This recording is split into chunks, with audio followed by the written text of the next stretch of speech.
বিসমিল্লাহির রহমানির রহিম। আসসালামু আলাইকুম ওয়া রাহমাতুল্লাহ। সুপ্রিয় লাইফ অফ জান্নাহ চ্যানেলের দর্শক মণ্ডলী, আশা করি মহান আল্লাহ রাব্বুল আলামিনের অশেষ মেহেরবানি ও দয়ায় আপনারা সবাই ভালো আছেন। সুপ্রিয় দর্শক, আজকের ভিডিওতে আপনাদের সাথে ইসমে আজম সম্পর্কে আলোচনা করব। ইসমে আজম এমন একটি দোয়া বা ওজিফা, যে দোয়া বা ওজিফা পড়ার পরে আল্লাহ তাআলার দরবারে দুহাত তুলে দোয়া করলে মহান রব্বুল আলামিন আল্লাহ তাআলা বান্দার সকল দোয়া কবুল করে থাকেন। সুবহানাল্লাহ। প্রিয় দর্শক, এই ইসমে আজমটি কি, আপনি কখন পড়বেন, কিভাবে পড়বেন, কতবার পড়বেন, কোন সময়ে পড়া সবথেকে উত্তম, এই সম্পর্কে বিস্তারিত আলোচনা করব আজকের ভিডিও জুড়ে। ভিডিওটি অত্যন্ত গুরুত্বপূর্ণ, তাই ভিডিওটি শেষ পর্যন্ত দেখার অনুরোধ করছি। তাহলে চলুন মূল ভিডিওতে ফিরে যাওয়া যাক। প্রিয় দর্শক, সর্বপ্রথমে আমরা জেনে নেব ইসমে আজম কি। ইসিম শব্দের অর্থ হলো নাম, আর আজম শব্দের অর্থ হলো মহান বা শ্রেষ্ঠ। আল্লাহ তাআলার অনেক নাম রয়েছে। এসব নামের মধ্যে যে নামগুলো দিয়ে আল্লাহ সুবহানাহু ওয়া তাআলার বড়ত্ব ও শ্রেষ্ঠত্ব সবচেয়ে বেশি প্রকাশিত হয়, সেই নামগুলোকে ইসমে আজম বলা হয়। প্রিয় দর্শক মণ্ডলী, ইসমে আজমের ব্যাপারে বিজ্ঞ আলেমদের থেকে প্রায় 40টি মতামত বর্ণিত হয়েছে, যার মধ্যে আল্লামা সৈয়দী রহমাতুল্লাহ আলাইহি তার রচিত আদ-দুররুল মুনাজ্জাম ফিল ইসমিল আজম নামক গ্রন্থে 20টি মতামত উল্লেখ করেছেন। হযরত আব্দুল কাদের জিলানী রহমাতুল্লাহ আলাইহি বলেন, ইসমুল আজম হলো আল্লাহ শব্দটি, অর্থাৎ আল্লাহ তাআলার জাতি নাম। তবে শর্ত হলো তা পূর্ণ একাগ্রতা ও ইখলাসের সঙ্গে বলতে হবে। মিরকাতুল মাফাতিহ। ইসমে আজম সম্পর্কে রাসূল করিম সাল্লাল্লাহু আলাইহি ওয়াসাল্লাম বলেছেন, যদি কোনো ব্যক্তি এই ইসমে আজম নাম দিয়ে দোয়া করে তাহলে আল্লাহ তাআলা তার দোয়া কবুল করেন। কিন্তু রাসূল করিম সাল্লাল্লাহু আলাইহি ওয়াসাল্লাম ইসমে আজম কোনটি সেটি তিনি নির্দিষ্ট করে বলেননি। এখন আমি 3টি পয়েন্ট আপনাদের সঙ্গে আলোচনা করতে যাচ্ছি। এই 3টি পয়েন্ট আপনি যদি ভালোভাবে বুঝেন তাহলে আপনি নিজে থেকে বুঝতে পারবেন যে ইসমে আজম কোনটি।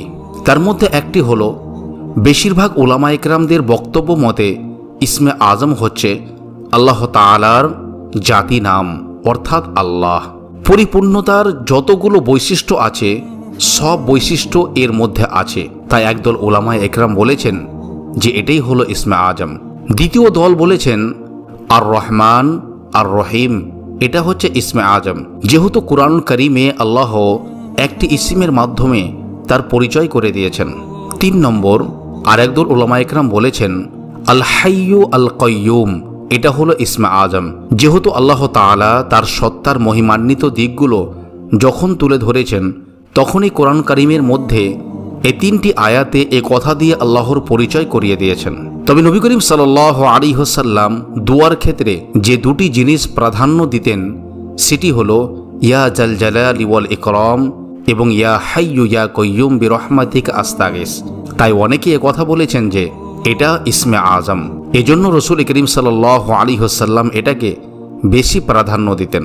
এখন আমরা জানবো ইসমে আজমের ফজিলত। বিভিন্ন হাদিসে আল্লাহ তাআলার কিছু গুণবাচক নামকে ইসমে আজম বলে আখ্যায়িত করা হয়েছে। সঙ্গে সঙ্গে ইসমে আজমের ফজিলতও বর্ণনা করা হয়েছে। হযরত আনাস রাদিয়াল্লাহু তাআলা আনহু সূত্রে বর্ণিত, একবার রাসূল করিম সাল্লাল্লাহু আলাইহি ওয়াসাল্লাম মসজিদে প্রবেশ করেছেন।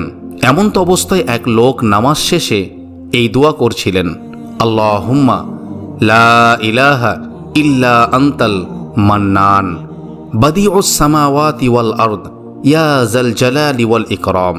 তখন রাসূল করিম সাল্লাল্লাহু আলাইহি ওয়াসাল্লাম তাকে বললেন, তুমি জানো তুমি কি দিয়ে দোয়া করেছো? তুমি দোয়া করেছো ইসমে আজম দিয়ে, যা দ্বারা দোয়া করলে আল্লাহ তাআলা কবুল করেন এবং তা দ্বারা কিছু চাইলে আল্লাহ তা প্রদান করেন। সুবহানাল্লাহ। সুনানে তিরমিজির হাদিস। এছাড়াও হযরত আনাস ইবনে মালিক রাদিয়াল্লাহু তাআলা আনহু থেকে বর্ণিত, একদিন রাসূল করিম সাল্লাল্লাহু আলাইহি ওয়াসাল্লাম নামাজের পর দোয়ারত হযরত যায়েদ ইবনে সামিত রাদিয়াল্লাহু তাআলা আনহু এর পাশ দিয়ে যাচ্ছিলেন। হযরত যায়েদ ইবনে সামিত রাদিয়াল্লাহু তাআলা আনহু দোয়াতে তিনি বলছিলেন, আল্লাহুম্মা ইন্নী আসআলুকা বিআন্না লাকাল হামদু লা ইলাহা ইল্লা আনতা ওয়াহদাকা লা শারীকা লাকাল মান্নান ইয়া বাদিউস সামাওয়াতি ওয়াল আরদ ইয়া জাল জালালি ওয়াল ইকরাম ইয়া হাইয়্যু ইয়া কাইয়্যুম। তখন রাসূল করিম সাল্লাল্লাহু আলাইহি ওয়াসাল্লাম তাকে বললেন, তুমি আল্লাহর দরবারে ইসমে আজমের মাধ্যমে দোয়া করেছ, যার মাধ্যমে দোয়া করলে আল্লাহ তাআলা কবুল করেন এবং কিছু চাইলে তা দান করেন। সুবহানাল্লাহ। মুসনাদ আহমদের হাদিস। এছাড়াও হযরতে বুরাইদা রাদিয়াল্লাহু তাআলা আনহু থেকে বর্ণিত, রাসূলুল্লাহ সাল্লাল্লাহু আলাইহি ওয়াসাল্লাম দুইজন লোককে এটা বলতে শুনেছেন যে আল্লাহুম্মা ইন্নী আসআলুকা বিআন্নী আশহাদু আন্নাকা আনতাল্লাহ লা ইলাহা ইল্লা আনতাল আহাদুস সামাদ আল্লাযী লাম ইয়ালিদ ওয়া লাম ইউলাদ ওয়া লাম ইয়াকুল লাহু কুফুওয়ান আহাদ। তখন রাসূল করিম সাল্লাল্লাহু আলাইহি ওয়াসাল্লাম বলেন, তোমরা আল্লাহর কাছে ইসমে আজমের মাধ্যমে চেয়েছো, যার মাধ্যমে চাইলে আল্লাহ দান করেন এবং দোয়া করলে আল্লাহ তা কবুল করেন। আল্লাহু আকবার। আবু দাউদ শরীফের হাদিস। এই হাদিস সম্পর্কে হাফেজ ইবনে হাজার আসকালানী রহমাতুল্লাহ আলাইহি বলেন, ইসমে আজমের ব্যাপারে বর্ণিত হাদিসগুলোর মধ্যে এটি সবচেয়ে বিশুদ্ধ হাদিস। সুবহানাল্লাহ। সুপ্রিয় দর্শক, এছাড়াও হযরত আসমা বিন ইয়াজিদ রাদিয়াল্লাহু তাআলা আনহু সূত্রে বর্ণিত আছে, রাসূলুল্লাহ সাল্লাল্লাহু আলাইহি ওয়াসাল্লাম ইরশাদ করেন, ইসমে আজম দুইটি কোরআনের আয়াতের মধ্যে নিহিত আছে। 1 নম্বর সূরা বাকারার 361 নম্বর আয়াত এবং সূরা আলে ইমরানের 1 নম্বর আয়াতে। সুনানে আবি দাউদ। প্রিয় দর্শক মণ্ডলী, মনের একান্ত আশা পূরণে মানুষ অনেক আমল করে থাকেন, তবে ইসমে আজম দোয়া কবুলের গুরুত্বপূর্ণ উপায়। আল্লাহ তাআলার পবিত্র নাম ইসমে আজম, এর ওসিলায় দোয়া করলে আল্লাহ তাআলা তা কবুল করেন। এই মর্মে হাদিসে ঘোষণা দেন স্বয়ং বিশ্বনবী সাল্লাল্লাহু আলাইহি ওয়াসাল্লাম। রাসূলুল্লাহ সাল্লাল্লাহু আলাইহি ওয়াসাল্লাম ইসমে আজম সম্পর্কে কিছু বিশেষ বাক্যের দিক নির্দেশনা দিয়েছেন।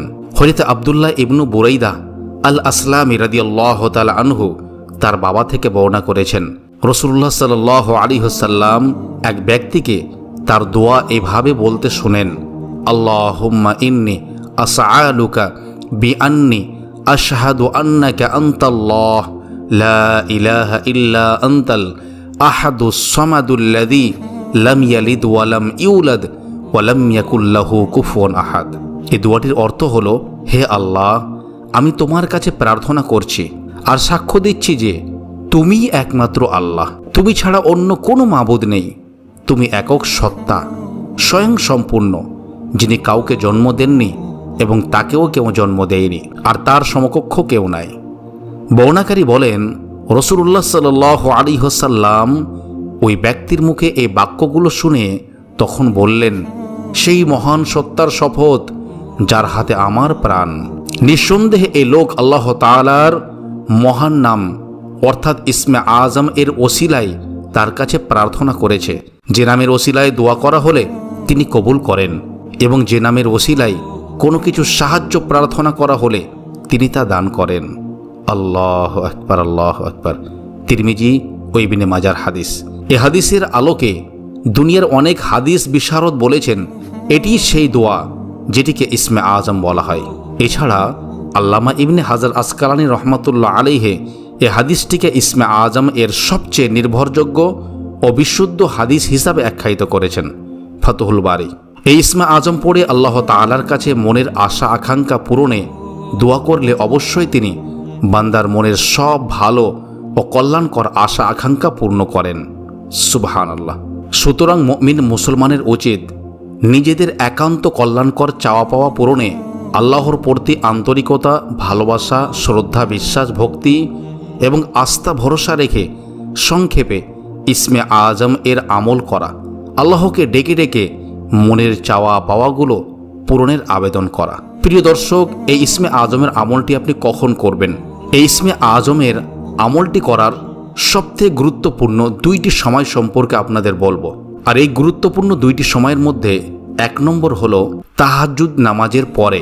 আপনি তাহাজ্জুদ নামাজ পড়ার পরে এই ইসমে আজম কয়েকবার পড়ার পরে মহান আল্লাহ তাআলার কাছে আপনি দোয়া করবেন এবং এই ইসমে আজমের ওসিলায় দোয়া চাইবেন এবং আপনার মনের সকল হালাল চাওয়া পাওয়াগুলো আল্লাহ তাআলার কাছে তুলে ধরবেন।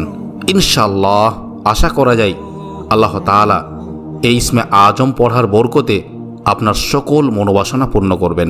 এছাড়া প্রত্যেক ফরজ নামাজের পরে সালাম ফেরানোর সাথে সাথে হাদিসে বর্ণিত যে দোয়া তাসবিহগুলো আছে এগুলো আপনি পড়বেন। তারপরে শেষে এই ইসমে আজমের দোয়াটি আপনি পড়বেন।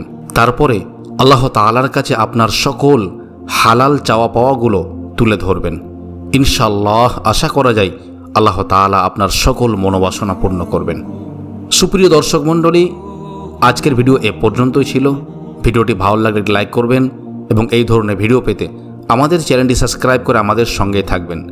আবার কথা হবে অন্য কোনো ভিডিওতে ইনশাআল্লাহ। আসসালামু আলাইকুম ওয়া রাহমাতুল্লাহি ওয়া বারাকাতুহু।